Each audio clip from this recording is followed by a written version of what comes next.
Hello there, I'm Tiffany Christensen. Welcome to DocuPlayer's How to Save Time and Lower Stress.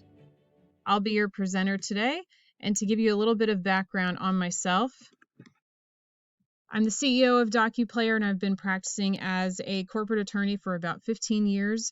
I worked in a wide spectrum of transactions and also in litigation cases. I'm licensed in Arizona and California, and I went to Texas State for undergrad and UT for law school. These are a handful of the companies that I act as general counsel for. I've worked in various transactions. One of them that I assisted on is when the public company Cheesecake Factory acquired Fox Restaurant Concepts, a local Arizona company. I've worked in various litigation cases, and I've been asked to be in them because of my background in both litigation and business transactions, and have been able to resolve cases that were tricky to find settlement terms for that would work for both parties by paying special attention to the latent terms or latent things that mattered to the parties that weren't necessarily obvious at the outset. We've got reviews by attorneys of DocuPlayer that will become more meaningful later, as well as reviews by clients of attorneys who have used DocuPlayer. So this webinar today is not for attorneys who want to max out their billing for each client, so to really get every dollar they can out of each client matter. Also not for attorneys who want the practice of law to remain mysterious to non-attorneys, or their documents, frankly, to remain mysterious to non-attorneys. And it's not for attorneys who like long client meetings and phone calls. This webinar is for attorneys who are busy and need to save time, who value healthy client relationships, and who individually or in their law firms want to keep up with new technology that can help us simplify the practice of law and save time. By saying to the end of the webinar, we'll send a free gift to you, and that is our DocuPlayer Intelligent Client Intake Form, which will probably make more sense as we jump into the first segment here. So we're going to teach you 3 things today. One is 3 questions to ask every client. The second is how to dodge the trap of the ethical rules, which sounds like an oxymoron, but you'll understand it when we dig into it. And the third is how to increase client understanding by 70%. And this sounds like an exaggeration, but I assure you it is not. So first, strategic communication. Law school, which we all went to, taught us to do a lot of interesting things. It taught us about the law, how to issue spot, how to research, but it didn't teach us this one monumental imperative thing. They didn't teach us how to communicate with clients. And none of us are doing this work in a vacuum. We're not researching legal issues and obscure rules just for our own curiosity and benefit. There's always a client on the end of this thing. So why didn't they teach us that? Well, the law itself is complicated, and so law school spends most of its time teaching us how to think like lawyers and how to do that job that's on our side of the table, so to speak. If you're on one side and your client's on the other end of that relationship, law school focuses on what's in our little bubble. But we need to bridge the gap. How do we relay what we're doing to the person we're doing it for? We start by asking 3 questions at the beginning of each client matter. The first question to ask your client is, what is your worst fear about this case? As attorneys, we think we know their worst fear. Well, obviously, it's to lose their $10,000 or their $10 million or to lose custody of their children or whatever we project on them based on our analysis their fear is. But a lot of times we're wrong. So they may have a very specific fear or one that just wouldn't be apparent to us. So by asking this question, you can provide relief for implausible fears. If your client's scared of something that you know is never going to happen, then you can give them all these nights sleep back that they would have lost if you hadn't asked this question. And they're going to appreciate you for it, which is the first needle on the stack first stick on the stack that will lower your stress. Second, if they do have fears that are justified, then you can discuss with them the likely effect if that fear comes to fruition. And lastly, identify ways your client can prepare for that end. So if that thing happens, if you identify ways they can prepare for it, either emotionally or financially or whatever is appropriate, that in and of itself, having some preparation and having talked about it out loud, will be incredibly cathartic for your client and practically useful. Second, what is most important to you at the end of this? Whether it's estate planning or litigation or a transaction, your client is going to have a response to this question, and it is not always what you assume that it is. So I know at this point you've made an assessment of what you believe your client's goal should be, and that assessment will guide your advice.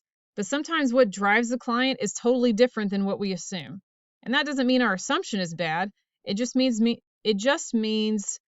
we need to be making sure that we and the client are aiming for the same bullseye. So put your assumptions about the client's goal aside. Make sure you're aiming at the same goal or the same target. And if their goal is fundamentally wrong for some reason, or it doesn't mean what they think it means, then you can help them to shift their target. And maybe it lines up with yours completely or more closely, but in any event, you'll be on the same page and you will give them advice that's leading them to the target. The third question is, what process and timing are you expecting? We do not do a good job of filling this gap because clients have this blind spot. They have no idea what the process is. Again, whether it's litigation, patent registration, or estate planning or whatever, they don't know the process unless they've been through it before, and they still may not know it because they may not remember it. So as we think about that, we know, for example, that we have ethical rules. And law school's guilty of teaching to the test, so to speak. And so we know that we shouldn't steal from our clients. We shouldn't use our irresistible, lawyerly sex appeal to woo them into bed. But how about just explaining their legal situation to them and how it's going to play out? That's what's weighing them down. That's what they care about. So asking this simple question can prevent a ton of future frustration for your client. And if your client's not frustrated, that lowers stress for you. As opposed to when your client is frustrated, you know your stress level goes up. It also allows you to educate your client. You're not going to give them a full law school education, but you're going to give them an understanding of this little slice of law and how it applies to them. Third, it builds a ton of trust. So if you make a mistake later or they have some other issue, they're going to be a lot more forgiving about that and probably completely overlook it. So you're going to help them understand the process so they can emotionally and financially prepare themselves. If they think something's going to take a week and in reality it's going to take 6 months or a year and a half in a litigation case, they need to know that, and they need to know it's a marathon and they have to pace their patience and their preparation. All right, that was 3 questions to ask every client. And next, how to dodge the trap of the ethical rules. We probably all know all or most of the ethical rules by heart. And we mentally check off all these things. Disclosure, conflict checking, we don't self-deal, we maintain confidentiality, we have fee agreements, we're zealous advocates, and we do all of this stuff either second nature or we may have a box we actually check for each one. We completely forget about being clear. In this quest to check off the ethical rules, which have a purpose, and I don't mean to take away from that, we forget to care about whether our clients understand what we're saying. It's just not something we focus on. We need to break it down. As Albert Einstein told us, if you can't explain it simply, you don't understand it well enough. And it's true. I've found myself trying to explain something and realized the sound of my own voice was telling me, I need to dig into this more because I don't know enough about what I'm talking about. Be conversational and focus on effects. So, especially when we're giving bad news or complicated news, attorneys love to focus on technicalities and processes, and we get so excited when we have an epiphany about a rule or a settlement tactic we might use. And clients don't care about that. All they care about is how this will affect their lives. So bring your strategy when you're discussing it with your clients way down. Rubber meets the road. That's what you're going to talk to them about. They don't care what rule does what. Just rubber meets the road. So to recap that last point, because it's such a big one and I don't want it to get lost. We subconsciously, if we've been practicing any amount of time, follow the ethical rules. But they're a distraction that keep us from actual effective communication. So when you're meeting with your client or talking with them or making a video to send to them, focus on rubber meets the road. How does this affect your client? And explain it in a way that's relatable to them. Okay, number 3, how to increase client understanding by 70%.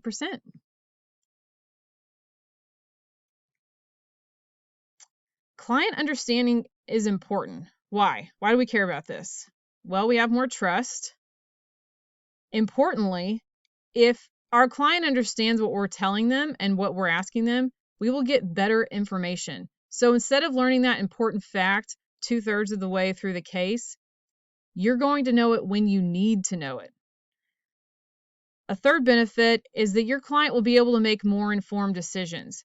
If they haven't understood 85% of what you've told them up to that point, and then you present them with a choice, how are they going to make an informed choice? Because they're not informed. They're going to just pick one and pretend they understand, but they won't. We want them to actually understand the decisions they're making. How do we do it? Well, in the practice of law, we've never used very good visuals. Visuals lead to greater recollection and better comprehension. Now, I'm going to tell you something that you're not going to want to hear because we've been lying to ourselves about this for decades. Clients do not recall your explanations. Most of the time, they don't understand what you're talking about while you're talking about it. Here's the problem. If you're in an in-person meeting, they're spending all of their time trying to look like they understand what you're talking about. If you're on a phone call, they may understand some of it because there's no visual with you while you're talking to them, but once they've left the phone call, client recall is very, very low. So if they need to implement what you've told them, or if they need to relay it to the rest of their company or their spouse or whomever is comprises that client bubble, it's not going to effectively happen. If you send them a DocuPlayer video, which has an audio and a visual component, client comprehension goes way up. Here's the old way. Your client gets an email from you. So they read your email and then they scroll down and open up the attachment. Then they're going to read through this, try to make some sense of it. What is this thing? It looks scary, of course, because it's a litigation document.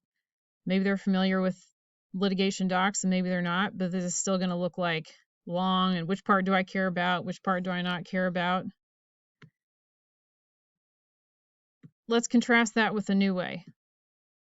Instead of opening an attachment and being on their own, they click on a link and then they have this guided tour through their document. As I said in my email, we just received the plaintiff's first set of interrogatories. And first, before getting into any of the details, I want to give you the layout of this overall document so it's not so daunting. So there are basically 3 sections here. There's the definition section, which we will come back to. The instructions section, and then the actual questions or interrogatories themselves. So I'm going to go back up to the top and talk about one of the definitions. See how you can give your client a personalized feel and walk through so they understand what they're looking at. And because they understand the interrogatories, you are going to get more complete information that you want back, and then you can determine what you send on and what needs to be withheld. Let's fast forward to a question review. Okay, here we go. Getting down to the first interrogatory or question. 1, please identify any and all assets transferred from ABC Manufacturing, Inc. to Washington Group, LLC. So as you think about and list out these assets and look in your records, think about assets in a broad term, because assets includes things from real estate and vehicles to trademarks and other intangibles. So I'll walk through what I believe are the most relevant for your particular case and these facts. So that video excerpt gives you an idea. Here's another quick example, and then we'll move on. Here's a sample review of the beginning of a last will and testament. Hi, John. I wanted to send this recording to go over your will and to make sure you have a clear understanding of each section that is in the will. In the first section, you are nominating your wife and, as alternatives, Jacob and Shannon as your personal representative. As we may have discussed before, in Arizona, your personal representative is what in some states is referred to as an executor. So this person will administer your will and make sure that the terms in it are carried out. That is what they are tasked with. So this gives you an idea of the different practice areas and different ways that DocuPlayer can be used. Whatever documents you're relating to a client and explaining to them, if you do it this way, they have much better comprehension than they would on a phone call or in a meeting where they're pretending to understand but don't. Think of a time when a client's handed you a stack of documents in a meeting and asked you a question about it. If you've never seen those docs before, probably you say, hey, after the meeting, I'll take a look at these and then I'll send you an email and let you know. Because it's hard to absorb and analyze something while someone is watching you. It's just human nature. And it's the same thing for the clients just as it is for us. And I bet you're curious how your clients would respond to this. I could go on for pages with client reviews, but here are just a handful of them. This one is one of my favorites. I loved it. It was amazing. The documents are confusing, and this prompted questions I would not otherwise have thought of. Fantastic.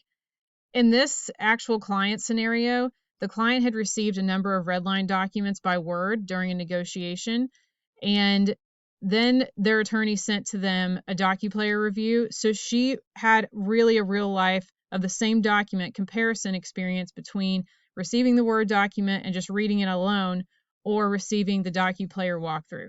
And that was her comment afterwards. Okay, so how about the process for the attorney? Is it complicated? No. So once you log in, you go to a dashboard that looks like this and lists all the videos previously recorded. And there's a button that says Record Screencast. So you click that. This recorder pops up and you can drag this dashed outline in and out. So if you want to have two documents on your screen that are recorded, you can do that. If you want to have part of one, you determine where that dashed line goes. And then there's a red record button, so you click that button to begin recording. Once you're finished, you can give the recording a title and a description if you like, and then click upload. And it will upload the video to DocuPlayer, so you don't have to host it on your computer and take up space. It's hosted on our website.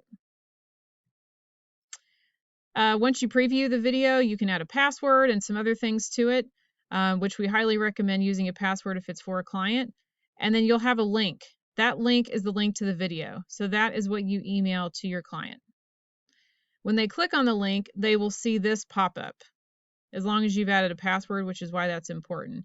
So this is a law industry specific disclaimer that we've written. A DocuPlayer video is a tool to aid clients in understanding and legal documents and analysis. It's a supplement to meetings and other forms. You get the idea. You can read it. But it's to give the client the disclaimer that this is not all of the advice you've given to them, and to agree to this disclaimer by clicking below and adding the password, they are agreeing to the terms of that viewing. So let's review. We discussed and you learned 3 questions to ask every client, how to dodge the trap of the ethical rules by focusing on clarity and actual client understanding, and 3, how to increase client understanding by 70%. And you will be astounded when you start using DocuPlayer videos to explain documents to your clients. The more intelligent responses you get back from them, the more intelligent and informed questions you get from them, and better information. So you can start today. Eliminate the stress of client frustration. And we know that in the practice of law, there are several different types of stress that we deal with, but one of them is absolutely if clients are frustrated or upset, that is a source of stress for us. And that is one you can eliminate. You can sign up at docuplayer.com. It's a short, probably take you 20 seconds to fill that out, and then you can get started. If you have questions, comments, or suggestions, please feel free to email me at tiffany@docuplayer.com. Thank you so much for joining me today, and please watch for DocuPlayer's upcoming webinar on the genius new way to successfully negotiate with opposing counsel.